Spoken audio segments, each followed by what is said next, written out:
순종으로 이루어진 하나님의 뜻이라는 제목으로 같이 말씀을 나누겠습니다. 사람은 누구나 잘못 생각할 수 있습니다. 사람은 잘못된 선택을 할 수도 있고 실수를 할 수도 있습니다. 이것을 부정하는 사람은 없습니다. 그러나 실수하는 인간이라는 그런 카테고리에서 자기 자신을 뺄 때가 많죠. 인간은 실수하고 잘못하지만 나는 그렇지 않다고, 나는 실수하지 않는다고 생각하는 경우가 많이 있다는 겁니다. 그러나 여러분 자신의 인생을 한번 돌아보시기 바랍니다. 우리의 선택이 다 옳았나요? 인생을 돌아보면 내가 생각한 그 판단이 다 맞았나요? 그러면 아니죠. 그런 경우가 많이 있는 것 같습니다. 후회되는 일들이 많죠. 내가 그때 그 선택을 하지 않았으면 지금 더 낫지 않았을까, 이런 생각을 합니다. 그렇기 때문에 내가 옳지 않음을 어느 정도는 인정해야 되는 게 맞는데 이게 참 쉽지가 않더라는 거예요.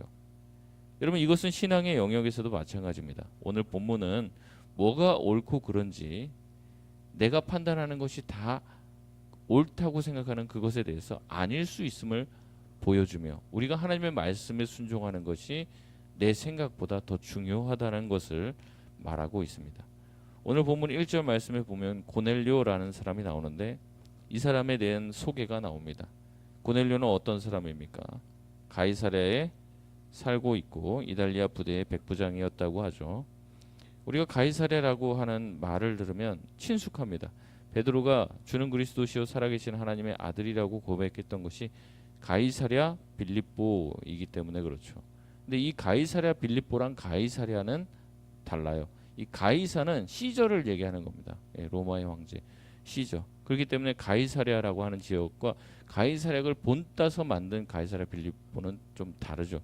그래서 가이사랴 지역은 팔레스타인의 가이사랴라고 불렀던 다른 곳입니다. 지금 이곳에 고넬료라고 하는 사람이 있는데, 베드로가 있는, 이제 어제 본문에 나오는 베드로가 있는 요빠에서 북쪽으로 한 45km 정도 떨어져 있던 곳입니다. 고넬료는 여기 이달리아라고 하는 부대의 백부장으로 있었다고 얘기합니다. 100명 정도의 사람을 거느리고 있는 백부장이고, 그는 이방인이라고 이야기하는 거죠. 그런데 그에 대한 반전의 설명이 나오는데 2절 말씀에 보면 경건하여 온 지방과 더불어 하나님을 경외했다라고 이야기합니다. 이방인인데도 불구하고 여호와 신앙을 가지고 있었다는 거죠. 백성을 많이 구제하고 항상 하나님께 기도했다고 말합니다. 우리나라 역사도 보면은 뭐 이제 일제 치하에서 우리나라 민족이 많이 고통을 받았지만 그래도 좋은 일본인들도 있었더라고요. 기록해 보면 한국인들을 위해서 애썼던 분들도 있고, 한국인들이 이제 독립운동하는 것을 지원해주거나 아니면 힘들고 어려운 한국인들을 도와주었던 그런 일본인들도 있었습니다. 같은 의미라고 할 수 있죠. 로마 식민지 살이를 하고 있는데도 불구하고 로마인으로서 그 주변에 있는 사람들을 많이 도왔던 사람이 바로 고넬료였기 때문에 주변에서 많은 칭찬을 받았던, 존경받는 인물이 바로 고넬료였습니다. 굉장히 경건한 신앙을 가지고 있는 이방인이었죠. 그래서 보니까 뭐라고 얘기합니까? 2절 마지막에 하나님께 항상 기도했던 사람이라고 얘기합니다. 선택받은 사람들도 잘 기도하지 않는데 이 이방인이었던 고넬료는 여호와 신앙을 가지고 항상 기도했던 사람입니다. 그는 기도 시간을 가지고 있었던 것 같아요. 3절에 보니까 90쯤 돼요. 기도하고 있는 중이죠. 이 9시라고 얘기하면은요, 보통 6을 더하니까 오후 한 3시 정도 되는 거예요. 이때 환상을 보는데 하나님의 사자가 나타나 고넬료에게 말을 합니다. 9시는 잠들거나 꿈을 꿀 시간이 아니죠. 오후 3시는 정신이 멀쩡할 시간입니다. 그때 환상이 나타나는데 환상에서 뭐라고 얘기합니까? 3절에 보니까 고넬료야 부릅니다. 4절에 고넬료가 주목하여 보니 두려워 이르되 주여 무슨 일이니까? 천사가 이르되 내 기도와 구제가 하나님 앞에 상달되어 기억하신 바가 되었으니. 요바에 있는 베드로를 청하라고 얘기합니다. 굉장히 희한한 장면이죠. 베드로를 부르라고 고넬료에게 얘기하는데 고넬료가 베드로에게 무슨 일을 듣게 될 건지, 왜 부르는 건지 설명이 없습니다. 아마도 천사가 나타난 것은 고넬료로 하여금 예수를 믿게 하려고 한 것 같은데 굳이 그렇게 해야 되냐 이런 거죠. 굳이 뭐 베드로를 요바까지 45km 떨어져 있는데 베드로를 청해서 굳이 그렇게 해야 되냐는 거죠. 천사가 나타났으면 천사가 얘기하면 되잖아요. 사실은 네가 기도했으니까 내가 비밀을 얘기해 줄게. 얼마 전에 죽은 예수가 사실은 하나님의 아들이야. 그를 믿어라. 뭐 그렇게 얘기하면 될 일이죠. 예수에 관한 소식 못 들었냐? 그거 다 사실이다. 3일 만에 부활하셨다. 천사가 얘기하면 됩니다. 여러분 그런데 왜 굳이 베드로를 청해서 이렇게 하냐는 거죠. 여러분 뭐하러 성경 읽고 신학교 다니고 그럽니까? 기도하면 천사가 나타나서 다 알려주면 우리가 굳이 그렇게 할 필요도 없죠. 여러분 사실 인간의 가르침은 참 부족하기 짝이 없어요. 지식은 짧고 가르치는 것에도 문제가 많이 있습니다.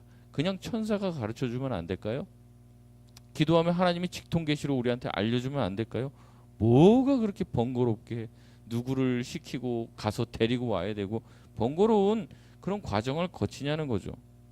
고넬료에게 처음 보는 사람인 베드로를 불러오라고 합니다. 그 다음에 또 일이 더 복잡해져요. 베드로한테 또 나타나십니다. 하나님께서 환상을 보여주고 베드로한테 뭐 보자기 몇 번 이렇게 왔다 갔다 하면서 또 환상을 보게 하고 뭐하러 또 고넬료에게 가서 그것을 또 전해라고.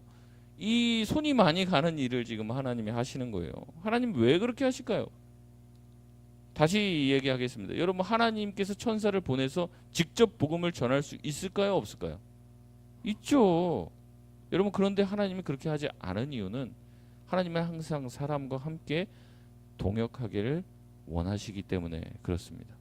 천사를 통해서 아니면 하나님께서 바울과 같은 방법을 쓰면 되잖아요.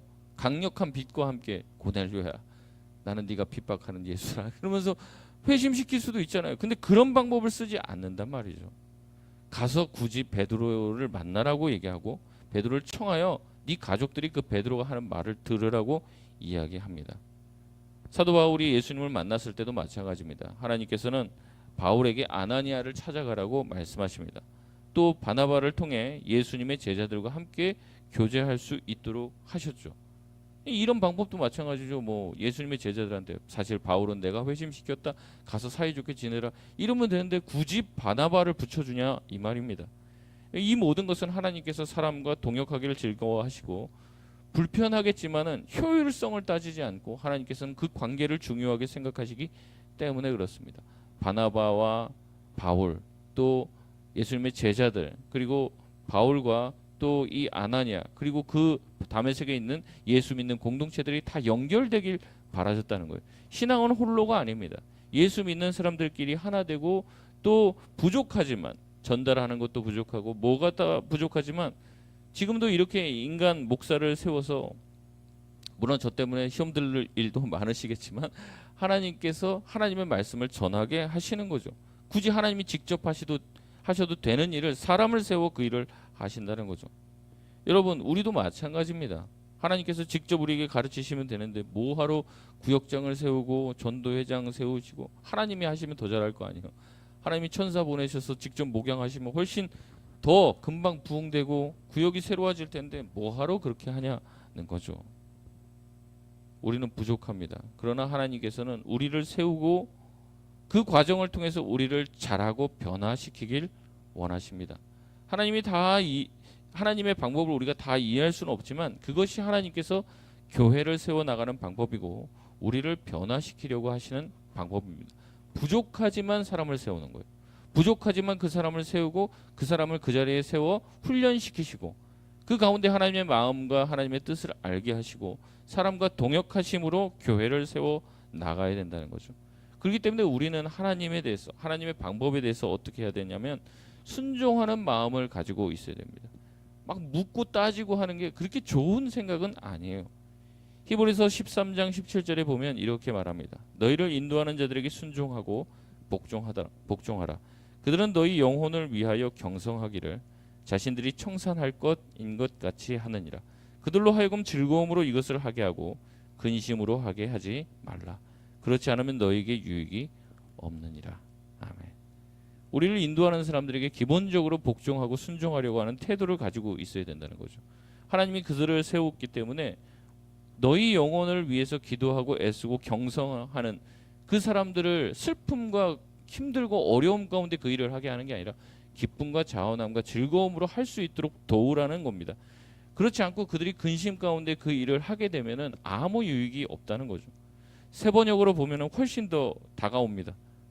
여러분의 지도자들의 말을 고지 듣고 그들에게 복종하십시오. 그들은 여러분의 영혼을 지키는 사람들이요, 이 일을 장차 하나님께 보고 드릴 사람들입니다. 그러므로 여러분은 그들이 기쁜 마음으로 이 일을 하게 하고 탄식하면서 하지 않게 해 주십시오.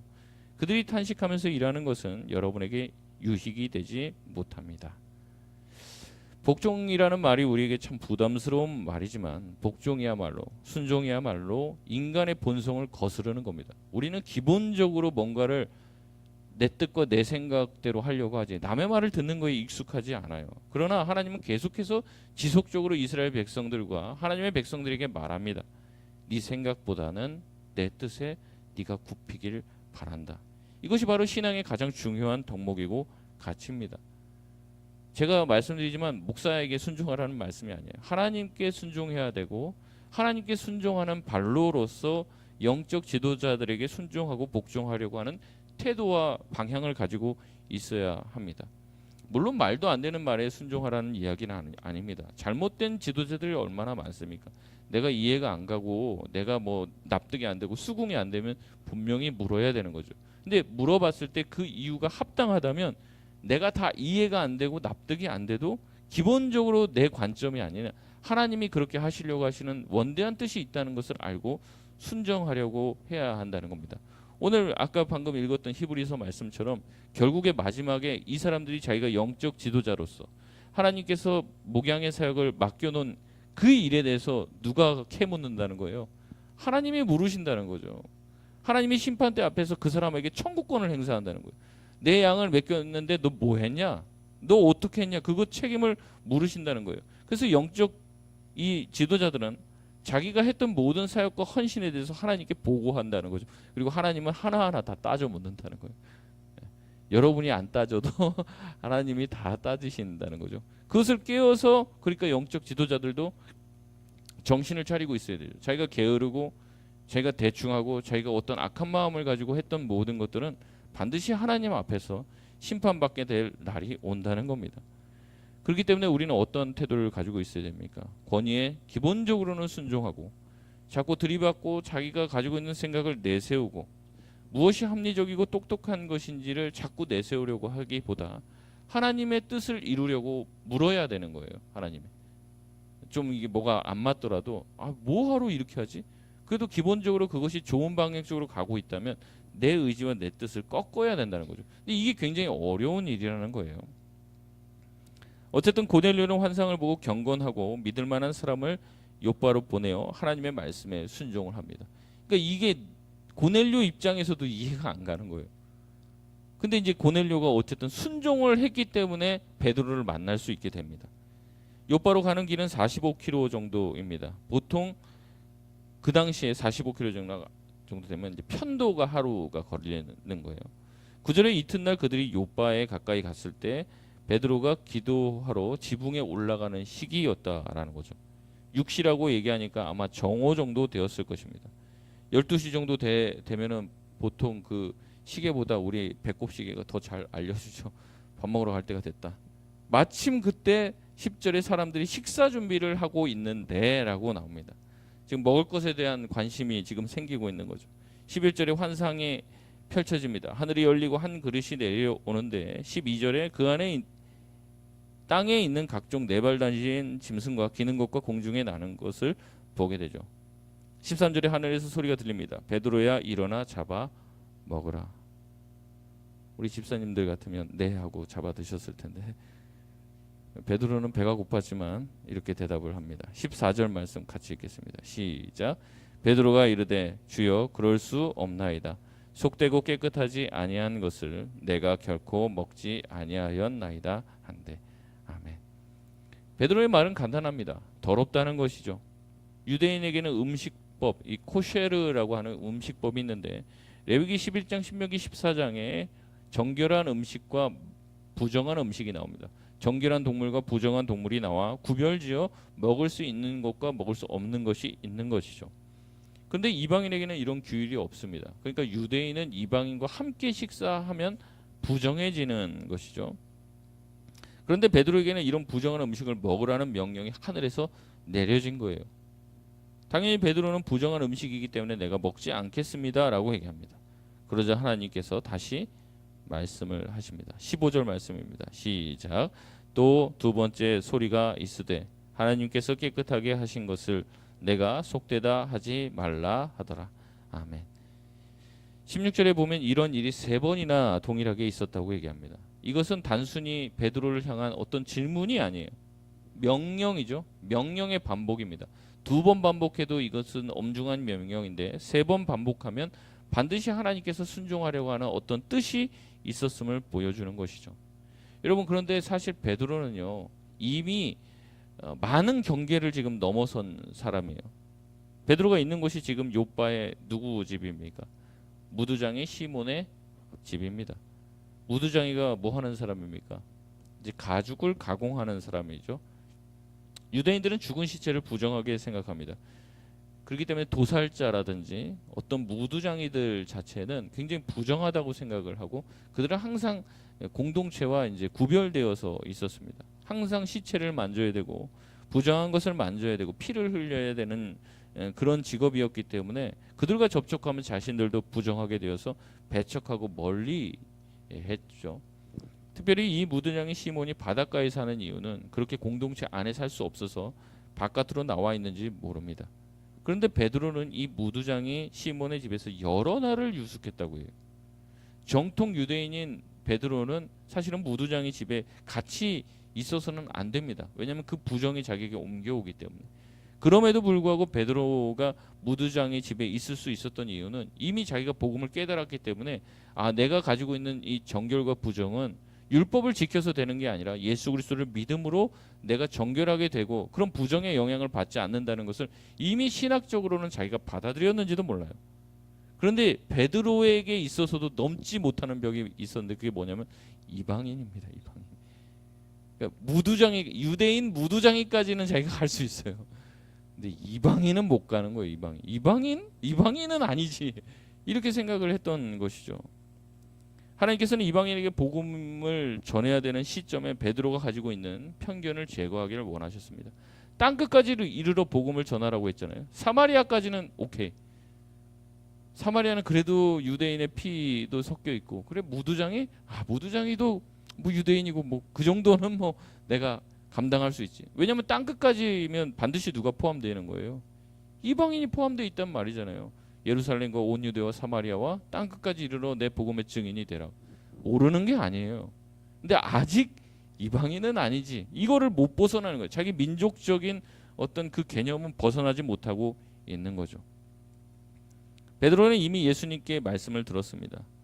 그러나 무두장이까지에는 마음이 열렸지만 이방인은 무리였죠. 아무리 하나님의 말씀이고 예수님의 명령이어도 베드로는 그럴 수 없습니다. 그럴 수 없나이다라고 하나님의 명령에 대답을 했습니다. 베드로는 근데 그럴 수 없느니다라는 말을 자주 했던 사람이에요. 마태복음 16장 22절에 예수님이 베드로의 고백을 듣고 내가 십자가에서 죽겠다라고 얘기하자 베드로는 이렇게 말합니다. 절대 그럴 수 없나이다. 이 일이 당신께 이루어지지 않을 것입니다. 그러자 예수님이 사탄아 뒤로 물러가라 얘기하죠. 요한복음 13장 8절에서도 베드로는 또 얘기합니다. 예수님께서 허리에 수건을 동이시고 제자들의 발을 씻기려 하자 뭐라고 얘기합니까? 그럴 수 없나이다. 왜 당신이 우리의 발을 씻깁니까? 여러분 이게 문제예요. 예수님의 말씀 하나님의 말씀인데 내 생각이랑 다르면 뭐라고 얘기합니까? 그럴 수 없나이다. 어느 정도는 순종을 해요. 여러분 우리 중에 순종 안 하는 사람이 어디 있습니까? 이게 새벽에 나올 정도면 보통 순종하시는 게 아니죠. 근데 사실은 하나님께서 원하시는 것은 더 나가기를 원하십니다. 완전한 순종에 이르기를 원하십니다. 근데 우리는 이 정도면 순종한 거지 뭘. 남들보다 내가 훨씬 순종했는데 생각을 하면 순종하는 사람인 줄 착각하고 삽니다.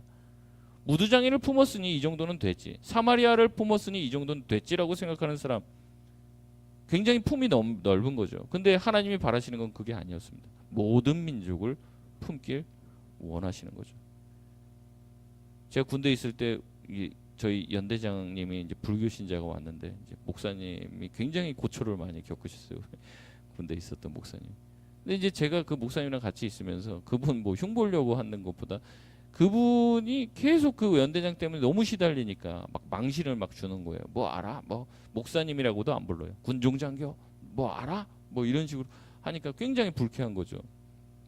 그러면서 이제 계속 그 분노를 가지고 계시면서 얘기를 하시더라고요. 근데 이제 어느 날 목사님이 와서 딱 얘기했다. 내가 기도하고 있는데 하나님께서 그 사람도 품으라고 하시더라. 그러면서 내가 회개했다. 그 얘기를 하시더라고요. 사실 우리가 그 좀 넘어야 될 산들이 있습니다. 우리 마음에 저 사람은 절대 안 돼. 저 사람은 절대 내가 품을 수 없어. 용서할 수 없는 사람. 그 사람까지도 사랑하길 원하시는 게 주님의 마음인 거죠. 그럼 그런 사람 있으십니까? 옛날에 우리가 요나서 같이 막 말씀도 나눴잖아요. 어떻게 보면 우리가 뭐 일본인들이 될 수도 있고 우리한테 위해를 가했던, 지금도 위해를 강하고 있는 북한이 될 수도 있고, 북한 주민은 불쌍하지만 북한 정권은 용서 못하잖아요. 근데 어떻게 보면 그 정권에 있는 사람들도 변화되길 하나님은 원하실 수 있잖아요. 근데 우리는 저 사람들은 절대 안 돼. 저 사람들은 지옥불 가야 돼. 이제 그렇게 생각하는 경우가 많이 있어요. 절대 아니라는 거죠. 하나님은 얘기하십니다. 이방인들을 품어라. 그들을 향해 절대 그럴 수 없다. 그들은 더러운 사람이다라고 가지고 있는 너의 선입견을 내려놓고 이제 내 말씀에 순종하길 바란다. 하나님은 베드로에게 그렇게 말씀하고 있는 것입니다. 우리나라에 복음이 들어올 때도 이런 선입견과 편견 때문에 어려움을 많이 겪었어요. 사무엘 무호 선교사는 1892년 32세의 나이로 이 조선에 들어와서 소공동 그 롯데호텔 지금 자리에 곤단골이라고 하는 곳이 있었는데 이 여기에 곤단골 교회를 세운 것이에요. 교회 안에서 예수 학당을 세우고 거기에서 사람들을 가르치며 그 당시에 무시받고 또 천대받는 여자들과 또 백정들에게 복음을 전했습니다. 이 무호 선교사는 세브란스 전신인 이 제중원을 함께 설립을 하고 그 당시 고종 황제의 주치인 이 에비슨 선교사와 함께 왕만 이제 진찰한 게 아니라 병든 백정들도 이제 수차례 왕진하며 이제 진료를 했어요. 근데 많은 사람들이 그렇게 하지 말라고. 어디 왕을 진료하던 사람이 백정을 진료하냐. 근데 이렇게 하면서 복음을 전하니까 이 곤단골 교회는 양반과 이 백정, 천민들이 함께 출석하는 교회가 됐습니다. 여러분 이렇게 되면 문제가 생길까요? 안 생길까요? 생기죠. 안에서 차별이 일어나는 거예요. 네가 뭔데 교회 오냐고 이 양반들이 얘기를 하는 거죠. 무호 선교사는 복음에 대한 말씀, 그 확신 이것을 가지고 교회 안에서 그렇게 차별하는 것, 서로가 신분을 가지고 차별하는 것, 이게 하나님의 뜻에 맞지 않다라는 것을 가르쳤어요. 그래서 최초로 세운 그 곤단골 교회의 장로가 박성춘이라고 하는 장로님인데 이분이 백정이었습니다. 그리고 그 다음 세워진 두 번째 장로가 이재형이었는데 왕족이었습니다. 왕족. 고종황제 사촌이라고 하는 이분이 장로가 된 거예요. 왕족과 백정이 그리스도 안에서 한 지체, 한 공동체를 이루어 나가며 우리나라의 초대 교회도 어려움 가운데서도 하나가 되고 가지고 있었던 신분의 제도들과 그런 편견들이 무너지게 되었다는 거죠. 말씀을 맺겠습니다. 뭐가 깨끗하고 뭐가 더러운지를 판단하시는 분은 오직 하나님이십니다. 내 생각이 옳고 내 생각이 맞는 것이 아니에요. 하나님의 뜻과 하나님의 말씀이 맞는 것이죠. 이 말씀을 해석하는 내가 이 말씀이 이런 말씀이다라고 얘기하면서 내 식대로 살 때가 많이 있습니다. 그러나 우리가 하나님의 말씀에 대한 판단보다 여러분 순종에 더 빠른 사람들이 되시길 바랍니다. 우리가 내일 나오는 본문에도 보면 그래요. 결국에 베드로와 고넬료가 이 말도 안 되는 하나님의 명령에 순종함으로써 역사적인 일이 일어나는 것입니다. 여러분 순종하는 사람들을 통해서 하나님의 역사가 일어나지 그냥 말만 많은 사람들, 불평만 많은 사람들을 통해서는 아무 일도 일어나지 않아요. 다시 한번 하나님의 말씀에 순종하려고 애쓰고 주님 앞에 내 생각과 내 기준은 내려놓고 주님의 말씀을 따라 살길 소원하는 저와 여러분 되시길 바랍니다.